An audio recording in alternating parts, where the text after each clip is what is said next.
The next topic is blood transfusions in ABO blood group system कि ABO blood group system में transfusion कैसे हो सकती है, एक इंसान का ब्लड दूसरे इंसान को कैसे लगाया जा सकता है, क्या क्या कन्फर्मेशंस करना ज़रूरी है।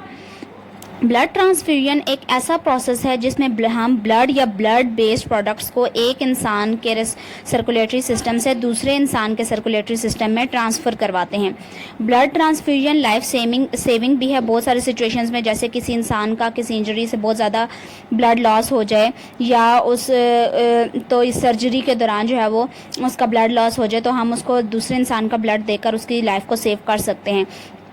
और कुछ ऐसे लोग जिन्हें अनीमिया, हीमोफीलिया, थैलेसीमिया या सिकल सेल डिजीज़ हैं, उनको भी अक्सर औकात जो है वो ब्लड ट्रांसफ्यूजन की ज़रूरत पड़ती है जिससे उनकी लाइफ सेव हो सकती है। यहाँ पर हमारे पास ब्लॉक है बहुत सारी इन्फेक्शियस डिजीज़ जैसे कि एड्स, हेपेटाइटिस बी और हेपेटाइटिस सी जो है वो ब्लड के ज़रिए पास हो सकते हैं। यानी अगर किसी को इनमें से कोई डिजीज़ है और उसका ब्लड किसी दूसरे को लगा देंगे तो उस दूसरे बंदे को रिसिपिएंट करने वाले को भी ये डिज़ीज़ हो जाएगी।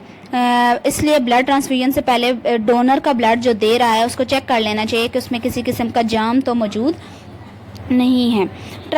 ब्लड की ट्रांसफ्यूजन से पहले कि हमें ये कंफर्म करना होता है कि अगर हम ब्लड ट्रांसफ्यूज़ करते हैं डोनर से रेसिपिएंट को देते हैं तो कोई एग्लूटिनेशन ना हो। एग्लूटिनेशन का मतलब होता है ब्लड सेल्स का इकट्ठे हो जाना। अगर एग्लूटिनेशन हो तो क्लम्प्ड सेल जो है वो कैपिलरीज से पास नहीं होंगे। इसके लिए हम जो है वो डोनर और रेसिपिएंट के ब्लड सैंपल्स को पहले थोड़ा सा मैच करके देखते हैं और अगर एग्लूटिनेशन नहीं है तो हम पास करते हैं।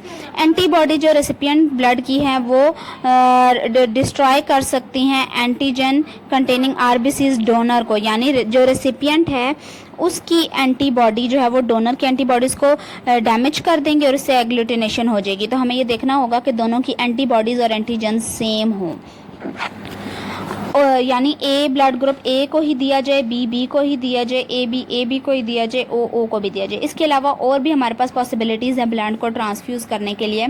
ओ ब्लड ग्रुप सिस्टम जो है उसको हम कहते हैं यूनिवर्सल डोनर, यानी ये ब्लड ग्रुप आप किसी को भी दे सकते हैं क्योंकि इसमें कोई एंटीजन मौजूद नहीं होता। A B blood group system जो है वो यूनिवर्सल रेसिपिएंट है, यानी ये आप इसको कोई भी ब्लड दें, ए दें, बी दें, ओ दें, ये उसको एक्सेप्ट कर लेगा। यहाँ नेक्स्ट हमारे पास है RH ब्लड ग्रुप सिस्टम जिसकी बेस पर हम ये कहते हैं कि पॉजिटिव या negative.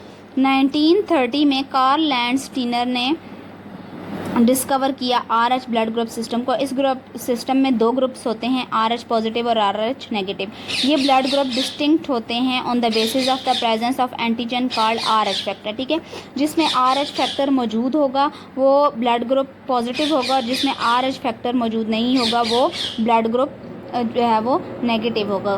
Naturally accruing anti A और एंटी बी बॉडीज़ जो हैं वो ABO सिस्टम में होती हैं, लेकिन RH नेगेटिव सिस्टम में क्या होता है, पर्सन में कोई जो है वो एंटी RH एंटीबॉडी प्रोड्यूस नहीं होती जब तक इसमें RH फैक्टर ना डाला जाए। मींस के जिस ब्लड ग्रुप में RH फैक्टर या RH फैक्टर मौजूद होगा वो पॉजिटिव और RH जिसमें नहीं होगा वो नेगेटिव। तो हमने वहाँ देखा था कि जो एंटीजन ABO में देखा था एंटीजन एब्सेंट होता है उसके अगेंस्ट एंटीबॉडी प्रोड्यूस होती है, लेकिन यहाँ ऐसा नहीं है। जो RH पॉजिटिव है जिसमें RH एंटीजन मौजूद है उसी में एंटीबॉडी प्रोड्यूस होगी और जो RH नेगेटिव है जिसमें एंटीजन नहीं है उसमें एंटीबॉडी भी प्रोड्यूस नहीं होगी। You are seeing a table here. यहाँ पर अगर आप देखें तो देखें ए का ब्लड अगर ए को दिया जाए तो वो रिसीव कर लेगा, ए का ब्लड बी रिसीव नहीं करेगा, A blood group A B receive कर लेगा और ओ रिसीव नहीं करेगा। इसी तरह B blood group A blood group receive नहीं करेगा, बी कर लेगा, ए बी कर लेगा और ओ नहीं करेगा। ए बी ब्लड ग्रुप ना तो ए रिसीव करेगा ना बी करेगा, सिर्फ ए बी करेगा और ओ नहीं करेगा। और O blood group A B receive कर लेगा, बी कर लेगा, ए बी कर लेगा और ओ भी कर लेगा। यहाँ आप देखें ए बी हर तरह का ब्लड रिसीव कर रहा है और ओ हर तरह को ब्लड ग्रुप को ब्लड डोनेट कर रहा है। Next we have blood transfusion in RH blood group system. RH positive blood group हम RH पॉजिटिव ब्लड ग्रुप को दे सकते हैं क्योंकि पहले भी रेसिपिएंट यानी रिसीव करने वाले में भी एंटीजन्स मौजूद हैं, डोनर में भी एंटीजन्स मौजूद हैं, तो कोई जो है वो मसला नहीं होगा। इसी तरह RH नेगेटिव, हम RH नेगेटिव को दे सकते हैं क्योंकि डोनर और रेसिपिएंट दोनों के पास ना तो एंटीजन है ना कोई एंटीबॉडी है, तो कोई मसला नहीं होगा। लेकिन अगर आप RH नेगेटिव पर्सन को RH पॉजिटिव ब्लड देते हैं तो RH नेगेटिव में पहले से एंटीबॉडी मौजूद नहीं है, तो वो RH एंटीबॉडीज़ प्रोड्यूस करना शुरू कर देगा। और RH नेगेटिव को हम RH पॉजिटिव को दे सकते हैं, यानी RH नेगेटिव हम RH पॉजिटिव को दे सकते हैं अगर डोनर के ब्लड में पहले से ही अगर किसी तरीके से RH एंटीजन्स थोड़े से डाल दिए जाएं ताकि RH एंटीबॉडी प्रोड्यूस ना हो। So student, it was your today's lecture. Please do learn all the topics in this lecture carefully and do their HA on your rough register.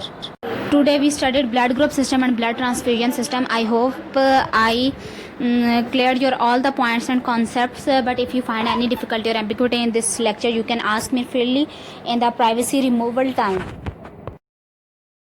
Allah Hafiz, take care of yourself, take care of your family, stay home, stay safe. Subhanakallahumma wa bihamdika ashhadu an la ilaha illa anta astaghfiruka wa atubu ilaik.